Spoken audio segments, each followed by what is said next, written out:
Share बाजार अभी 9 से 10% और ऊपर जा सकता है। निफ्टी मंगलवार को लगातार दूसरे दिन 20,000 के पास बंद हुआ। हालांकि बाजार में मुनाफा वसूली के साफ संकेत दिखाई दिए।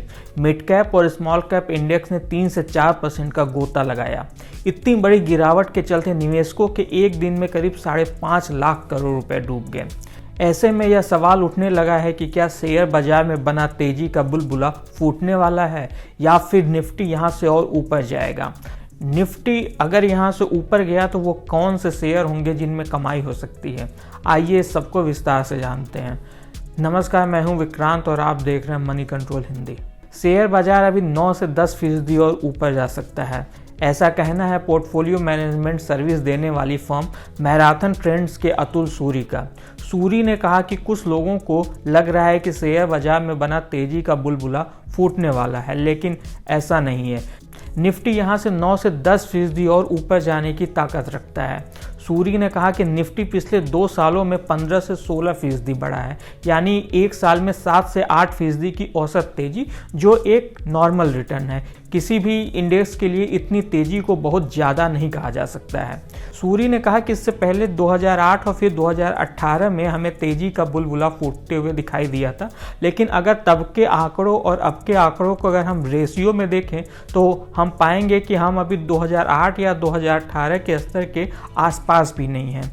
यहाँ पिछले कुछ महीनों में जो तेजी आई है वो एक तरह से रिकवरी है। इससे आप ऐसे भी समझ सकते हैं कि निफ्टी 2022 में करीब 4-5% नीचे गया था, जबकि स्मॉल कैप इंडेक्स उस साल 14 से 15% टूट गया था। ऐसे में इस साल हम जो स्मॉल कैप इंडेक्स में तेजी देख रहे हैं वो एक तरह से पिछले साल के खराब प्रदर्शन के बाद आई रिकवरी है। सूरी ने कहा कि यही चीज़ उन्हें बैंकिंग शेयरों में भी दिखाई दे रही है। बैंकिंग शेयरों में पिछले साल जोरदार तेजी आई थी, लेकिन इस साल निफ्टी 50 के मुकाबले उनका प्रदर्शन कमज़ोर रहा है। ऐसा लग रहा है कि बैंकिंग शेयर पिछले साल की लगाई तेज़ रफ्तार के बाद अब आराम कर रहे हैं, ताकि आगे ये फिर से तेज़ी से भाग सकें। बैंकों के तिमाही नतीजे भी शानदार आ रहे हैं, जो इनमें और तेज़ी की संभावना जता रहे हैं। 31 मार्च के बाद से अब तक बैंक निफ्टी में 12% की तेज़ी आई है, जबकि इससे पहले इस साल जनवरी से मार्च के दौरान बैंक निफ्टी करीब 8 से 9% नीचे गिरा था। सूरी ने कहा कि बैंकिंग के अलावा NBFC कंपनियों का प्रदर्शन भी काफ़ी अच्छा है। अगर कोई NBFC शेयरों का अलग से इंडेक्स होता तो वो अपने प्रदर्शन से अधिकतर बैंकों को भी पीछे छोड़ दिया होता। सूरी ने कहा कि उनकी मैराथन ट्रेंड्स ने कैपिटल गुड्स, इंजीनियरिंग और इलेक्ट्रिकल इक्विपमेंट से जुड़े शेयरों पर दांव लगाया है, जिनकी ग्रोथ भारतीय मार्केट से आ रही है। इसका कारण पूछे जाने पर उन्होंने कहा कि शेयर बाजार में पिछले कुछ सालों से बाहर यानी विदेशों में कमाई करने वाली कंपनियों पर दांव लगाने का ट्रेंड था, जैसे कि IT सेक्टर। लेकिन उनका मानना है कि पिछले कुछ सालों में यह ट्रेंड बदला है। जब पूरी दुनिया भारत की तरफ देख रही है तो फिर ऐसे समय में हमें भी उन कंपनियों को देखना चाहिए जिनकी घरेलू बाजार में दमदार उपस्थिति है। तो क्या फिर बाजार में आगे गिरावट का कोई चांस नहीं है? यह पूछे जाने पर सूरी ने बताया कि अमेरिकी बॉन्ड यील्ड एक ऐसा कारण है जो बाजार को प्रेशर में ला सकता है।